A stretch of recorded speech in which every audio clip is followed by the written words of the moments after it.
Presentan Vicentín Saik, Diario La Capital.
Los primeros años del siglo XIX eran tiempos graves para la patria que pugnaba por nacer.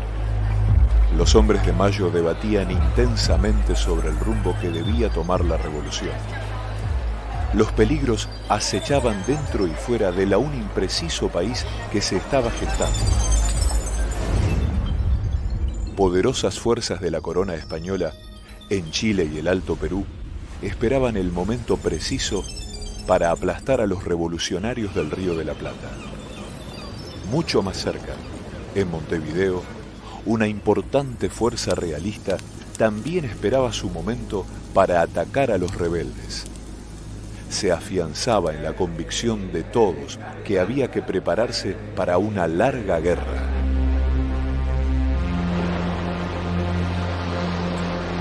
A principios de 1812, la fragata inglesa Canning arriba al puerto de Buenos Aires.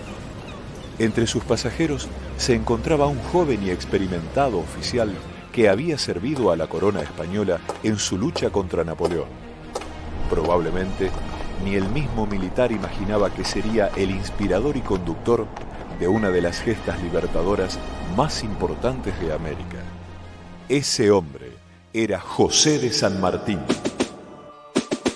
A poco de su arribo, se le encomienda la creación de un regimiento de caballería. El profesionalismo, el temple y el profundo patriotismo de este hombre excepcional se aplicaron sin descanso a formar un cuerpo de élite. Hizo verdaderos soldados de hombres sencillos, muchos de ellos sin instrucción alguna. Supo incorporarles el sentido del honor. Revalorizó en sus corazones el amor a la patria por la que iban a luchar y muy probablemente a morir. San Martín tenía clara conciencia de las fuerzas que iba a enfrentar. Si aspiraba al triunfo, debía contar con un ejército profesional y no se dio tregua en la preparación de oficiales y soldados. Los recursos eran escasos. El joven oficial debió multiplicarse para conseguir los elementos necesarios. A través del cabildo se reclamó a la población el aporte de caballadas y armas. Adopta como arma principal un sable con hoja de 90 centímetros, ligeramente corvo, semejante al que utilizaban los guerreros de Napoleón. Ante la escasez de metal, debe acudir a la lanza hecha con madera dura para completar el armamento. Ningún detalle escapaba a la atención del jefe militar, desde el uniforme hasta las tácticas y estrategias en la batalla. Su mayor esfuerzo se concentró en fortalecer el espíritu de combate de sus hombres. Hay que pensar en el enorme valor que debe asistir a un soldado que se lanza con su caballo a todo galope, armado con sable o lanza, contra la línea enemiga que lo espera con fusiles y cañones. San Martín repetía a sus hombres que una vez que el enemigo descargue su fuego, el peligro había pasado. la formidable fuerza de cientos de granaderos lanzados a todo galope haría estragos en las fuerzas enemigas. Pero quedaba claro para todos que la descarga de fusiles y cañones cobraría muchas vidas en los atacantes. La voz de mando en los oficiales en el campo de batalla tenía una importancia decisiva. Debían ser claras, firmes y pronunciadas en el momento preciso. Avistado el enemigo, la primera voz era al trote, a la que seguía al galope, y cuando el jefe consideraba que era el momento, gritaba a degüello. Con la experiencia y dedicación que le eran propias, el 5 de diciembre de 1812, San Martín había formado el Regimiento de Granaderos a Caballo. Muy pronto tendría su bautismo de fuego. Montevideo se encontraba en poder de fuerzas realistas. Sitiada por tierra por el ejército patriota del coronel Rondó, los españoles navegaban sin encontrar resistencia las aguas del Plata y los ríos del litoral. El 18 de enero de 1813, una importante fuerza compuesta por 14 naves se interna por la boca del Guazú hacia el norte, remontando el río Paraná. La intención del capitán realista Juan Antonio Zavala, con sus 300 soldados, era doblegar las baterías de Punta Gorda, hoy Diamante, y cortar de este modo el suministro a las fuerzas patriotas que sitiaban Montevideo. Alertado el gobierno de Buenos Aires, encomienda a San Martín el seguimiento de las naves desde la costa occidental del Paraná. El 28 de enero, el flamante regimiento de granaderos y su jefe parten en busca de las naves que les llevaba considerable ventaja. El coronel San Martín y 125 granaderos cabalgaban con extremo cuidado para no ser avistados por el enemigo.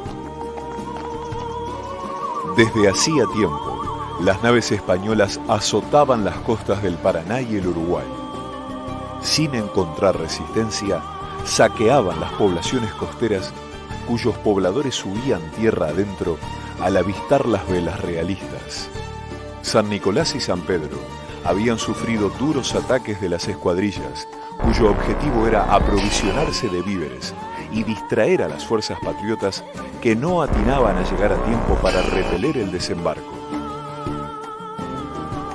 En marcha forzada, San Martín y sus granaderos acortaban la distancia que los separaba de la escuadrilla española. Los lugareños le proporcionaban información del paso de las naves, lo cual acentuaba la ansiedad del coronel porque sabía que el desembarco en algún lugar de la costa era inminente. El 30 de enero, la escuadra naval estaba frente a Rosario. El comandante del pueblo, Celedonio Escalada, se prepara para repeler el desembarco. Contaba con 50 milicianos y un pequeño cañón, pero las naves no se detienen y al día siguiente fondean aguas arriba frente a San Lorenzo. Escalada y sus milicianos persiguen a la flota dispuestos a enfrentarla si se producía el desembarco. 100 españoles bajan a tierra en busca de provisiones. Al avistar la polvareda de la columna de Celedonio Escalada y creyendo que se trataba de una fuerza mayor, se repliegan rápidamente a sus naves. Un prisionero paraguayo que logra escapar le informa a don Celedonio que la fuerza enemiga se componía de 350 hombres y disponían de 2 cañones. Esa información sería de gran importancia para San Martín, que el 1 de febrero llegaba a San Pedro con sus granaderos, después de una esforzada marcha de casi 5 días. Aún les faltaban más de 100 kilómetros hasta San Lorenzo. La impaciencia decide a San Martín a adelantarse a sus hombres y vestido de paisano llega a San Lorenzo, donde observa detenidamente a las fuerzas enemigas. Estaba claro que el enfrentamiento que anhelaba el jefe patriota se produciría en pocas horas. Los granaderos apuran aún más su marcha. Al pasar por Rosario, se les une el párroco Julián Navarro, hombre de extraordinario valor que se ganaría el reconocimiento de San Martín. La historia, la providencia o el azar decidió que el austero convento franciscano de San Lorenzo fuese el lugar donde dio comienzo la empresa liberadora de uno de los jefes militares más destacados de América. El convento se encuentra a unos 200 metros de la profunda barranca que cae verticalmente a las aguas del río. A principios del siglo XIX, la construcción se limitaba a una serie de habitaciones dispuestas en forma rectangular, cuyas puertas confluían a un patio central a través de una galería. El conjunto estaba coronado por una espadaña. Años después, se agregan nuevas dependencias y la iglesia que mira al río, pero la construcción original aún se conserva en el sector opuesto al Paraná del nuevo edificio.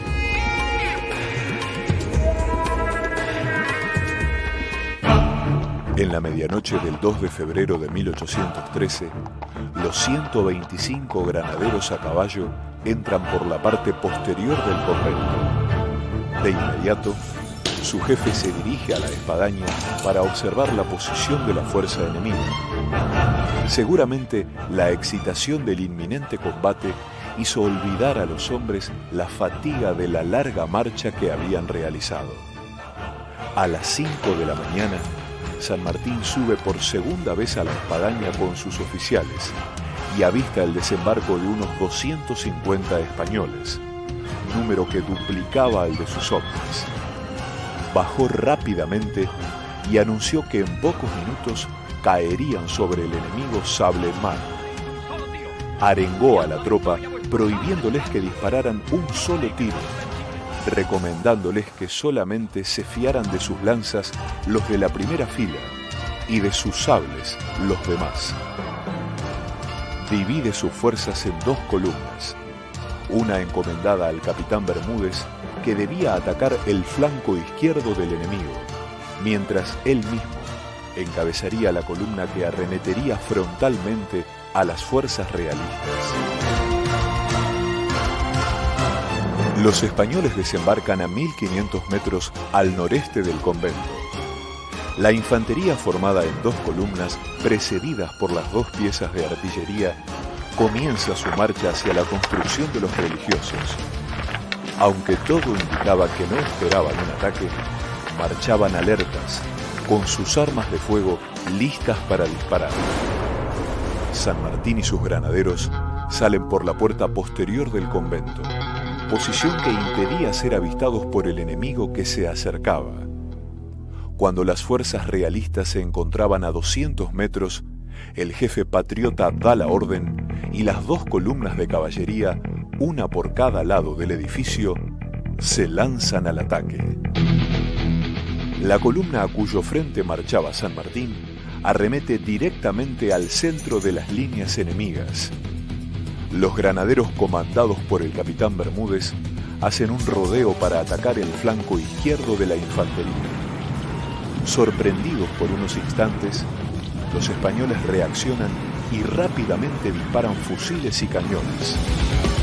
Por la menor distancia que debía recorrer, la columna del jefe de los granaderos es la que recibe toda la descarga de fuego. Su condición de oficial ubicado al frente de los atacantes hace de San Martín el blanco preferido de la infantería realista, que cae al suelo aplastando la pierna del jinete. Impedido de salir de la peligrosa posición y advirtiendo los españoles que el caído era el jefe de sus atacantes, se lanzan resueltamente a matarlo. Otro realista se apresta a clavar su bayoneta en el cuerpo del jefe caído. El granadero puntano Baigorria se anticipa y traspasa con su lanza al español. Se traba una dura refriega en torno al coronel.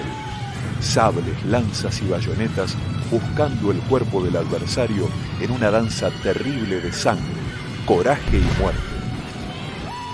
El correntino Cabral logra liberar a su jefe del peso muerto que aplastaba su pierna. El arrojado granadero es atravesado por una bayoneta que le produce la muerte horas después. Ante la carga de la primera columna de granaderos, el jefe español Zavala ordena el repliegue de sus hombres hacia la barranca. En ese instante cae sobre los realistas la caballería del capitán Bermúdez, que hace estragos en las filas de los infantes. Por las heridas recibidas, el jefe de granaderos no puede continuar la lucha. El capitán Bermúdez asume el mando, agrupa a sus hombres y lanza su segunda carga con más violencia que la primera. Aunque en retirada y algunos desesperados lanzándose por las barrancas, los españoles responden con fuego apoyados desde sus buques. El valiente capitán recibe un balazo que le destroza la rótula. El teniente de granaderos Manuel Díaz Vélez arremete con tal vehemencia que se desbarranca y en la costa del río es atravesado por bayonetas enemigas. Queda gravemente herido y es hecho prisionero. Pero el resultado de la batalla ya estaba decidido. 40 realistas mueren en la acción. 14 son los muertos de los patriotas. Los heridos son llevados al comedor del convento. Allí muere el valiente correntino Cabral y pocos días más tarde el capitán Bermúdez, a quien se le había amputado la pierna herida. El teniente Díaz Vélez, liberado en el intercambio de prisioneros que se hizo al día siguiente de la batalla, muere semanas después en Buenos Aires. Bajo el pino del convento, el árbol más reconocido de la historia argentina, San Martín redacta el parte del combate horas después de finalizada la batalla. En una de sus partes expresa: «Me atrevo a pronosticar que este escarmiento será un principio para que los enemigos no vuelvan a inquietar a estos pacíficos moradores». El 5 de febrero, las naves españolas emprenden la navegación de regreso. Entre los historiadores existen distintas interpretaciones sobre las consecuencias de la batalla de San Lorenzo. Pero nadie duda que el 3 de febrero de 1813 nació un líder militar excepcional: el talento, las convicciones y el coraje de José de San Martín pronto se harían sentir en toda América del Sur. Le tocó al humilde convento de San Lorenzo ser el escenario donde se inició una gesta de proporción continental. Sus habitaciones, galerías y patios, hoy convertidos en museo, evocan ese breve instante de la historia que quedó registrado para siempre en el recuerdo de los argentinos. Cada 3 de febrero, miles de personas asisten al Campo de la Gloria frente al convento, donde un escuadrón del Regimiento de Granaderos realiza una carga de caballería. La acción de los granaderos causa una fuerte impresión en el público. La caballería lanzada al ataque tiene una fuerza expresiva que no puede igualar ningún texto para transmitir la intensidad y el dramatismo de la batalla que se libró en esos mismos lugares hace casi 200 años. Por unos instantes, la gente siente el heroísmo, la entrega y el coraje que reclamaba la historia para forjar un país que pugnaba por nacer.